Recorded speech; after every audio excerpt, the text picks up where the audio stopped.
Hi friends, video నచ్చితే like చేయండి. ఇక శ్రీకర్ వేదవతి కోసం జ్యూస్ చేసుకుని వెళ్ళబోతూ ఉండగా అంతలో ఫోన్ రావడంతో టేబుల్ మీద పెట్టేసి బయటకు వెళ్తాడు. అంతలో అటుగా శౌర్య వచ్చి నిహారిక జ్యూస్ పెట్టిందనుకొని తనే తాగేసి అక్కడ ఖాళీ గ్లాస్ పెట్టేసి వెళ్ళగానే ఇక శ్రీకర్ అలా వచ్చి గ్లాస్ లో జ్యూస్ లేకపోవడం చూసి షాక్ అయిపోతూ ఎవరు తాగారు, ఆ నిహారిక ఏమైనా పారబోసిందా అని అనుకుంటూ వెంటనే హాల్లోకి వెళ్లి చాలా కోపంగా నిహారికని పిలుస్తూ ఉంటాడు. ఇక వేదవతి ఒరే ఏమైంది శేఖర్ అని అడుగుతుండగా నువ్వు ఆగమ్మా అని చెప్పేసి అంటూ నిహారిక బయటికి రా నిహారిక అని పెద్దగా అరుస్తూ ఉంటాడు. ఇక దాంతో అందరూ బయటకు వస్తారు. నిహారిక చాలా సీరియస్ గా ఏంటి అని అడుగుతుండగా అమ్మ కోసం జ్యూస్ టేబుల్ మీద పెట్టాను, ఎవరు తాగారు, మా అమ్మకి సేవలు చేయటం నీకెటు చేత కాదు కనీసం అని శ్రీకర్ మాట్లాడబోతూ ఉండగా నేను అసలు వంటగది వైపే వెళ్ళలేదు అని నిహారిక అంటుంది.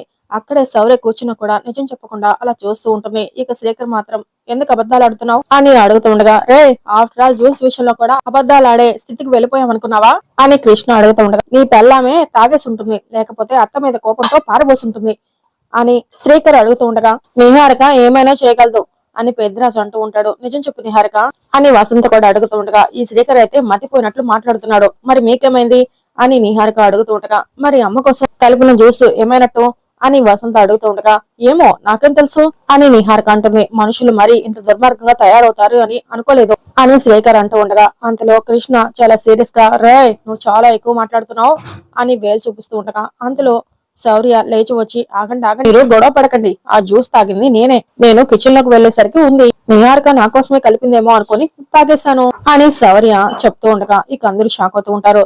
మరి ఇంతసేపు వాళ్ళు గొడవ పడుతుంటే చెప్పవేంటే అని వసంత అడగగానే గొడవని కాసేపు చూద్దామని అని నవ్వుతూ సమాధానం చెప్తూ ఉండగా ఆహా ఎంత మంచి బుద్ధి, నువ్వు వస్తావమ్మా, నువ్వు బాగా పైకొస్తావు అని పెద్దరాజు అంటూ ఉండగా బుద్ధుందా నీకు, అది గ్రాని కోసం రెడీ చేసింది, తాగే ముందు అడగాలి కదా అని శ్రీకర్ అడుగుతుండగా ఇప్పుడు ఏమైందని అంత సీరియస్ అయిపోతున్నావు, మళ్ళీ కలుపుకుంటే అయిపోతుంది, లేదంటే ఆన్లైన్ లో ఆర్డర్ చేస్తే 5 నిమిషాల్లో వచ్చేస్తుంది, దీనికి ఎందుకు ఇంత రాధారణ చేస్తున్నావు అని నిహారిక కృష్ణ అడుగుతూ ఉంటారు. అంతలో వేదవతి శ్రీకర్ ఇక ఈ విషయం గురించి వదిలేరా అని చెప్తూ ఉండగా మీ అమ్మ ఒక్క పూట జ్యూస్ తాకపోతే చచ్చిపోతుందా అని నిహారిక అడుగుతూ ఉంటుంది. ఇక దాంతో అందరూ షాకుతో చూస్తూ ఉండగా వయసు మీద పడింది, ఇక నుంచి ఒక మూలన కూర్చుంటే మంచిది, ఏదో పెద్ద రాయడం లాగా పల్లెటూరు వెళ్లి తీర్పులు ఇచ్చేయాలి అని అనుకుంటుందా, వీల్ చైర్ లో కూర్చొని పెద్దరికం చూపించాలి అని అనుకుంటుంది, మరికొన్ని సంవత్సరాలు బ్రతికేసి ఏం ఉద్ధరించేయాలని, ఈవిడ పోయింటే ఒక పని అయిపోయి ఉండేది, అందరం ఆస్తులు వాటాలు వేసుకుని ఎవరి బతుకులు వాళ్ళు బతుకుతాం అని నిహారిక చాలా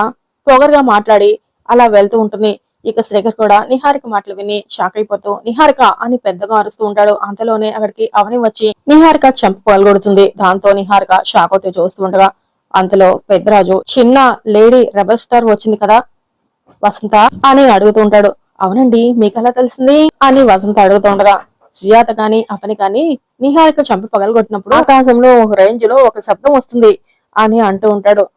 చావు అత్తయ్య కాదు, అందరికంటే ముందు నీకు రావాలి, అత్తయ్య లేకపోతే అందరూ రోడ్డున పడతారు, అడుక్కు తింటారు, అత్తయ్య లేని ఇల్లు మనం ఊహించుకోలేం, అత్తయ్య లేనప్పుడు మనకెవ్వరికి గౌరవం ఉండదు, అత్తయ్య లేని ఇల్లు ధ్వజస్తంభం లేని గుడిలాగా అవుతుంది, అత్తయ్య నిండు నూరేళ్లు ఆయుష్తో ఉన్నంత కాలమే మనందరికీ విలువ ఉంటుంది, ఈ రోజు మీరందరూ ఆస్తుల గురించి ఆరాటపడుతున్నారు, ఆ ఆస్తులన్నీ కూడగట్టింది ఎవరు, అత్తయ్య, డబ్బు కోసం బంగారం కోసం ఎదురు చూస్తున్నారు, అవన్నీ సంపాదించింది ఎవరు, అత్తయ్య మావయ్య రెక్కల కష్టం అది, అత్తయ్య మావయ్యలో తమ రక్తాన్ని చెమటగా చిందిస్తే వచ్చిన ధనం అది. దురాస్పర్రాలా, ఒక విషయం గుర్తుపెట్టుకో, ప్రతి మెట్టినింటిలో అత్త మామలుంటారు, కానీ మన మెట్టినింటిలో అమ్మ నాన్నలు ఉన్నారు, పూజించుకుంటే పుణ్యం, సేవలు చేసుకుంటే మోక్షం కలుగుతాయి, గుడులు గోపురాలు అవసరం లేదు, ప్రత్యక్ష దైవం అయిన మన అత్తయ్య మావయ్య చాలు, మన జన్మలు ధన్యమైపోతాయి, అత్త బ్రతుకుని కోరుకో బాగుపడతావు, చెడుని కోరుకోకో చెడిపోతావు, మనిషి జన్మ ఎత్తావు కదా, ఇక నుంచైనా మారు, నీకు అత్తమామ వయసున్న తల్లిదండ్రులు ఉన్నారు, రేపు వాళ్ళకి ఇలాంటి పరిస్థితి వస్తే అప్పుడు తెలుస్తుంది, కోడల్లా కాకుండా కూతుర్లా దగ్గరుండి అన్ని చూసుకోవాల్సిన నువ్వు పెద్ద పెద్ద మాటలంటావా, ఇంకోసారి ఇష్టం వచ్చినట్లు మాట్లాడితే మర్యాదగా ఉండదు అని అవని బుద్ధి చెప్తూ ఉండగా నా మీద చేసుకోవడానికి అసలు నువ్వెవరే, అసలు నా ఇంట్లోకి అడుగు పెట్టడానికి నీకు ఏం అధికారం ఉంది, అసలు ఈ ఇంట్లో ఎవరితో నీకు ఏం సంబంధం అని వస్తున్నావు, బయటకు పోవే అని నిహారిక అడుగుతూ ఉంటుంది. అంతలో కృష్ణ కూడా 5 సంవత్సరాలు మా కంటికి కూడా కనిపించకుండా అజ్ఞాతవాసంలో ఉన్నావు కదా, ఈ మధ్య మాటి మాటికి ఎందుకు వస్తున్నావు, మర్యాదగా బయటకు పో అని కృష్ణ కూడా అరుస్తూ ఉండగా అంతలో శ్రీకర్ వస్తుంది, ఎప్పుడైనా వస్తుంది, మా కోసం ఎక్కడికైనా వస్తుంది, ఎందుకంటే ఎమోషనల్ వల్ల తీసుకున్న నిర్ణయం వల్ల అవని మన ఇంటి నుంచి వెళ్లిపోయింది, కానీ మేమేం విడాకులు తీసుకోలేదు కదా అని శ్రీకర్ అడుగుతూ ఉండగా నాకు కోడల్ హోదాలో వచ్చే అవకాశం లేదని మీరు అంటున్నారు కదా, దానికి సమాధానం చెప్తాను. వేదవతి ప్రసాదరావులకి మేనకోడలైన నేను ఆ హోదాలో ఈ ఇంటికి ఎప్పుడైనా వస్తాను. ఈ ఇంటి మేనకోడల్ని ఆపే అధికారం ఉందా నీకు? ఈ ఇంటి మేనకోడల్ని అడ్డుకునే దమ్ము ఉందా నీకు? ఈ ఇంటి మేనకోడల్ని రావద్దు అని ఆజ్ఞాపించే ధైర్యం ఉందా నీకు అని అవని అడుగుతుండగా, లాజిక్ కరెక్ట్ గా ఉంది. మాటలేవు, మాట్లాడుకోవడాలు లేవు. మనిషి జన్మ ఎత్తిన వాళ్ళు ఎవరైనా సరే అవని మాటలకి మారకపోతే ఇక వాళ్ళ జన్మే అనవసరం. అవని నీ మాటలకి తిరగలేదమ్మా. ప్రళయానికి ఎదురు లేదు అన్నది ఎంత సత్యమో నీ మాటలకు కూడా తిరుగులేదు అన్నది అంత సత్యం అని పెద్దరాజు కూడా అవనికి సపోర్ట్ గా మాట్లాడుతూ ఉంటాడు. ఇక వసంత మధ్యలో నీ సునకానందం ఏంటి, నువ్వు గమ్మునుండు అని వసంత అరుస్తూ ఉంటుంది. ఈ కంతలో అవని వసంత దగ్గరకు వచ్చి, కూతురు నువ్వు నీ కన్న తల్లిని ఎవరో పెద్ద పెద్ద మాట్లాడుంటే చెంప పగలగొట్టాల్సింది పోయి ప్రేక్షక పాత్ర వహిస్తావేంటి వదినా? మీ అమ్మని అంటుంటే నీకు పౌరుషం రావట్లేదా? మీ అమ్మని చావమని అంటుంటే నీ రక్తం మరగట్లేదా? ఇది నిన్ను కూడా నాలాగా ఇంటి నుంచి బయటికి గెంటేస్తుందని భయమా?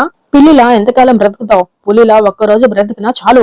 ఇంకా ఇది పడేసే బిస్కెట్ల కోసం ఆశపడుతున్నావా అని వసుంధర కూడా అడిగేసి వెంటనే కృష్ణ దగ్గరికి వెళ్లి, చిచి కొడుకువా నువ్వు? నీలాంటి కొడుకు పుట్టడం అవసరమా? నీలాంటి కొడుకు పుడితే తల్లిదండ్రులకి పుత్రోత్సాహం ఉండదు. ఎప్పటికైనా మనిషిలో మారుతావనుకున్నాను, ఇప్పటికైనా మారు. నేను ఈ ఇంటి కొడలుగానో శ్రీకర్ భారీగానో ఇక్కడికి రాలేదు. వేదవతి అత్త మేన కొడలుగా వస్తున్నాను. ఈ విషయం అందరూ గుర్తుంచుకోండి అని చెప్పేసి అంటూ, అత్త నీకు ఎప్పుడు ఏ అవసరం వచ్చినా నాకు వెంటనే ఫోన్ చేయి. 24 గంటలు నీకు సేవలు చేయడానికి నేను సిద్ధంగా ఉంటాను అని అవని చెప్తూ ఉండగా, ఏంటి అందరూ అలా చూస్తున్నారు, ఇక మాటలు లేవని అన్నాను కదా, ఇక అందరూ లోపలికి నడవండి అని చెప్పేసి, రావే వసంత లోపలికి తీసుకెళ్ళు అని చెప్పడంతో వసంత పెద్దరాజుని లోపలికి తీసుకుని వెళ్తుంది. ఇక నిహారిక వాళ్ళు కూడా సౌర్యం తీసుకుని వెళ్తూ ఉంటారు. ఇక వెంటనే అవని, అత్తయ్య నేను వెళ్లి జ్యూస్ తీసుకొస్తాను అని చెప్పేసి కిచెన్ లోకి వెళ్లి జ్యూస్ తయారు చేసుకుని తీసుకొచ్చి వేదవతికి తాగించి ఇక నేను బయలుదేరుతాను అని చెప్పేసి వెళ్ళిపోతూ ఉంటుంది. ఇక వేదవతి శ్రీకర్ ఇద్దరు చాలా ఎమోషన్ అవుతూ, కోడలైనా కూతురైనా అవని లాగా ఉండాలిరా అని అంటూ వేదవతి కన్నీళ్లు పెట్టుకుంటూ ఉంటుంది. అందులో అవని బయటకు వచ్చి స్కూటీ స్టార్ట్ చేస్తూ ఉండగా ఇక శ్రీకర్ వచ్చి అవనిని వెనక నుంచి హక్ చేసుకుంటాడు. ఇక అవని షాక్ అయిపోతూ, శ్రీకర్ గారు వదలండి అని చేతుల్ని వెనక నెడుతూ ఉంటుంది. నేను వదలను అని శ్రీకర్ అంటాడు. వదలమని అంటున్నానా అని అవని అంటుంది. నేను వదలని అంటున్నానా అని అంటూ ఉంటాడు. నన్ను ఇలా పట్టుకునే అధికారం మీకేముందని అని అవని అడగానే, ఇదే ఆఫీస్ కాదు, నేను నీకు బాసం కాదు, నువ్వు ఇక్కడ ఎంప్లాయీ కాదు, నిన్ను పట్టుకునే అధికారం నాకుంది. నిన్ను ఇలా దగ్గరికి తీసుకుని సరసాలాడే సర్వ హక్కులు నాకున్నాయి అని శేఖర్ చెప్తూ ఉండగా, ఏం మాట్లాడుతున్నారు మీరు, అసలు మీకు సెన్స్ ఉందా అని అవని అడగగానే, ఏం మాట్లాడుతున్నారు మీరు, ఇప్పుడు నిన్ను నా భార్యగా దగ్గరికి తీసుకోలేదు, ఇందాకేమన్నావు ఈ ఇంటి కోడలుగా రాలేదు మేనకోడలుగా వచ్చాను అన్నావు కదా అని శ్రీకర్ అడుగుతుండగా, అయితే అని అవని అంటుంది, అప్పుడు నువ్వు నాకు ఏమవుతావు, మరదలు అవుతావు. సో మరదల్ని బావ ఇలా దగ్గరికి తీసుకోవచ్చు, ఇది బావ మరదల సరసం, నువ్వు ఈ ఇంటికి వచ్చిన ప్రతిసారి మీ బావ ఇలాగే చేస్తాడు అని అవనిని అలాగే గట్టిగా హక్ చేసుకుని మాట్లాడుతూ ఉంటాడు. ఇప్పటికే చాలా ఎక్కువైంది, వదలండి అని గట్టిగా శ్రీగర్ని వెనక నెట్టి తను యువతకు వచ్చి, ఇలాంటి సరసాల పరిస్థితుల్లో గాని అంత దగ్గరగా గాని నేను లేను, బావ మరదలకు కూడా కొన్ని హద్దులుంటాయి, ఇంకెప్పుడు నన్ను ఇలా ఇబ్బంది పెట్టకండి అని చాలా సీరియస్ గా చెప్పేసి ఈ కవని అక్కడి నుంచి స్కూటీ వేసుకుని వెళ్ళిపోతూ ఉంటుంది. ఇక తర్వాత మార్నింగ్ అవుతుంది. నారాయణరావు అక్షయ కోసం ఇల్లంతా వెతుకుతూ, అమ్మా అక్షయ, అక్షయ ఎక్కడున్నావు తల్లి అని పిలుస్తూ ఉంటాడు. అంతలో శాంత రావటంతో, ఎక్కడికి వెళ్ళా శాంత అని అడుగుతూ ఉంటాడు.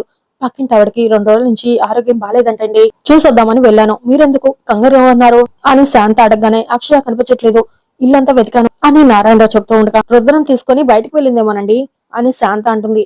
మనకి చెప్పకుండా అలా బయటకు వెళ్ళదు కదా అని నారాయణరావు అంటుంటే, ఇక వెంటనే ఇద్దరు కలిసి కావేరి మాధవ పిలుస్తూ ఉంటారు. ఇక మాధవ కావేరి అక్కడికి వచ్చి, అబ్బబ్బా ఏంటి అని కావేరి అడగగా, అక్షయ కనిపించట్లేదు, మీకేమైనా తెలుసా అని అడుగుతూ ఉంటారు. తన గురించి మాకన్నా మీకే బాగా తెలుస్తుంది కదా నాన్న అని మాధవ అంటాడు. నీకన్నా ఏదైనా తెలుసుంటే చెప్పమ్మా అని నారాయణరావు అడుగుతూ ఉండగా, దాని గురించి నాకు బాగా తెలుసు, చెప్తాను, ఇద్దరు గుండెని కాస్త గట్టిగా పట్టుకోండి, మీ అక్షయ ఇంటి నుంచి రాత్రే వెళ్లిపోయింది అని కావేరి చెప్పడంతో ఇక నారాయణరావు శాంత ఇద్దరు ఒక్కసారిగా షాక్ అయిపోతూ, ఇంటి నుంచి వెళ్ళిపోవడం ఏంటి, నువ్వేమైనా అన్నావా అని నారాయణరావు అడుగుతుండగా, ఎందుకు ప్రతిదానికి నా మీద పడి ఏడుస్తారు, నేనేమీ అనలేదు, నేను ఈ ఇంట్లో ఉండాలి అనుకోవట్లేదు, అందుకే బయటకు వెళ్ళిపోతున్నాను అని చెప్పి వెళ్ళిపోయింది అని కావేరి చెప్పడంతో, అక్షయ్ని ఇంటి నుంచి తరిమేయాలని అక్షయ వచ్చినప్పటి నుంచి నీ భార్య అనుకుంటూనే ఉంది, ఈ ఇల్లు మా పేరును ఉంది కాబట్టి మీరు మమ్మల్ని ఇంట్లో ఉండనిచ్చారు, కానీ లేదంటే ఈ పాటికి వృద్ధాశ్రమంలో ఉండేవాళ్ళం అని శాంతానారాయణరావు అంటుంటే, ఈ మధ్య ఇంటి పనులు బాగా నేర్చుకుంది, నేనెందుకు పంపిస్తాను, అదే వెళ్ళిపోయింది అని కావేరి అంటుంది. అవునన్నా, అక్షయ్ వల్ల కావేరి ఈ మధ్య కాస్త రిలాక్స్ అయింది అని మాధవ అంటుంటే, 100 ఇంటి జాగరికి తనతో చెప్పిస్తూ చాలా రిలాక్స్ అయింది, చిన్నపిల్లని కూడా లేదు అని నారాయణరావు గొనుగుతూ ఉంటాడు. దానంతటా అదే బయటకు పోతే నన్ను ఆడిపోసుకుంటారేంటి అని కావేరి అడుగుతూ ఉంటుంది. బయటకు పోతుంటే ఆపాలి కదమ్మా, లేకపోతే ఆ సమయంలో మమ్మల్ని నిద్ర లేపి చెప్పాలి కదా అని నారాయణరావు అడుగుతూ ఉంటాడు. అసలు ఈ మధ్య మీకు నిద్ర పట్టట్లేదు, మీ నిద్రకి భంగం ఎందుకని లేపలేదు అని కావేరి అంటూ, మా గురించి ఎంత గొప్పగా ఆలోచించావు తల్లి, శతకోటి వందనాలు, ఎక్కడికి వెళ్ళిపోయిందో ఏంటో, వెళ్ళి వెతుకుతాం పదా అని నారాయణరావు శాంత ఇద్దరు కంగారు పడుతూ బయటికి అక్షయ అక్షయ అని పిలుస్తూ వెతుక్కుంటూ వెళ్తూ ఉంటారు. ఇక కావేరి మాత్రం నాకు తెలిసి అది వీళ్ళ కంటికి కనపడదు, ఇక అది ఈ ఇంటికి రానే రాదు, ఇక ఈ ఇంట్లో ఆ అక్షయ పాత్ర ముగిసినట్టే అని కావేరి మాధవతో అంటూ ఉంటుంది. ఇక అంతలో నారాయణరావు శాంత ఇద్దరు రోడ్డు మీద వెతుక్కుంటూ దారిలో కనిపించిన వాళ్ళని అక్షయ గురించి అడుగుతూ అలా వెళ్తూ, శాంత రాత్రి మనం మాట్లాడుకున్న మాటలో అక్షయ విందంటావా అని అడుగుతూ ఉండగా, మనం అలా చాలా సార్లు మాట్లాడుకుందాం కదండి, ఎప్పుడు లేంది ఇప్పుడు అలాంటి నిర్ణయం ఎందుకు తీసుకుంటుంది అని శాంత అంటుంది. అయితే కావేరియే ఏదో చేస్తుంటుంది. అవునండి, నాకు ఎందుకో కావేరి మీదే అనుమానంగా ఉంది అని ఇద్దరు మాట్లాడుకుంటూ గుడి పరిసరాల్లో ఉందేమో చూద్దాం పదా అని ఇద్దరు గుడి దగ్గరికి వెళ్లి, ఏమ్మా మా విషయం గుళ్ళో ఏమన్నా ఉందా అని బయటకు వస్తున్న వాళ్ళని అడుగుతూ ఉంటారు. లేదమ్మా అని చెప్పేసి వెళ్తూ ఉండగా అంతలో అవని స్కూటీ వేసుకొని అటుగా వస్తూ ఉంటుంది. ఇక నారాయణరావు, నీ అమాయకత్వం కాకపోతే బయటకు వెళ్లిపోయిన అమ్మాయి మనకు తెలిసిన ప్రదేశాల్లో ఎందుకుంటుంది, అలా వెళ్లి అటు వెతుకుదాం పదా అని గుడి దగ్గర నుంచి బయట వైపుకు వచ్చి అక్షయ అక్షయ అమ్మ అక్షయ అని పిలుస్తూ అలా వెతుకుంటూ వస్తూ ఉండగా అంతలో అవని స్కూటీ మీద ఎదురై, నారాయణరావు గారు ఏమైందండి అని అడుగుతుంటుంది. ఏం లేదులేమ్మా, నువ్వు వెళ్ళు రాశాంత అని చెప్పేసి వెళ్ళబోతూ ఉండగా, అదేంటండి ఇద్దరు చాలా కంగారుగా కనబడుతున్నారు, ఏం లేదు అని అంటున్నారేంటి అని అవని అడుగుతూ ఉండగా, ఏమండి నలుగురికి చెప్పుకుంటేనే కదా పాప ఎక్కడుందో మనకు తెలుస్తుంది అని శాంత అంటుంది. అంతలో అవని ఏమైందో మీరైనా కాస్త చెప్పండమ్మా అని అడుగుతూ ఉండగా, అక్షయ రాత్రే ఇంటి నుంచి వెళ్ళిపోయిందమ్మా. ఇక ఆ మాట విన్నా అవని ఒక్కసారిగా షాక్ అవుతూ ఉంటుంది.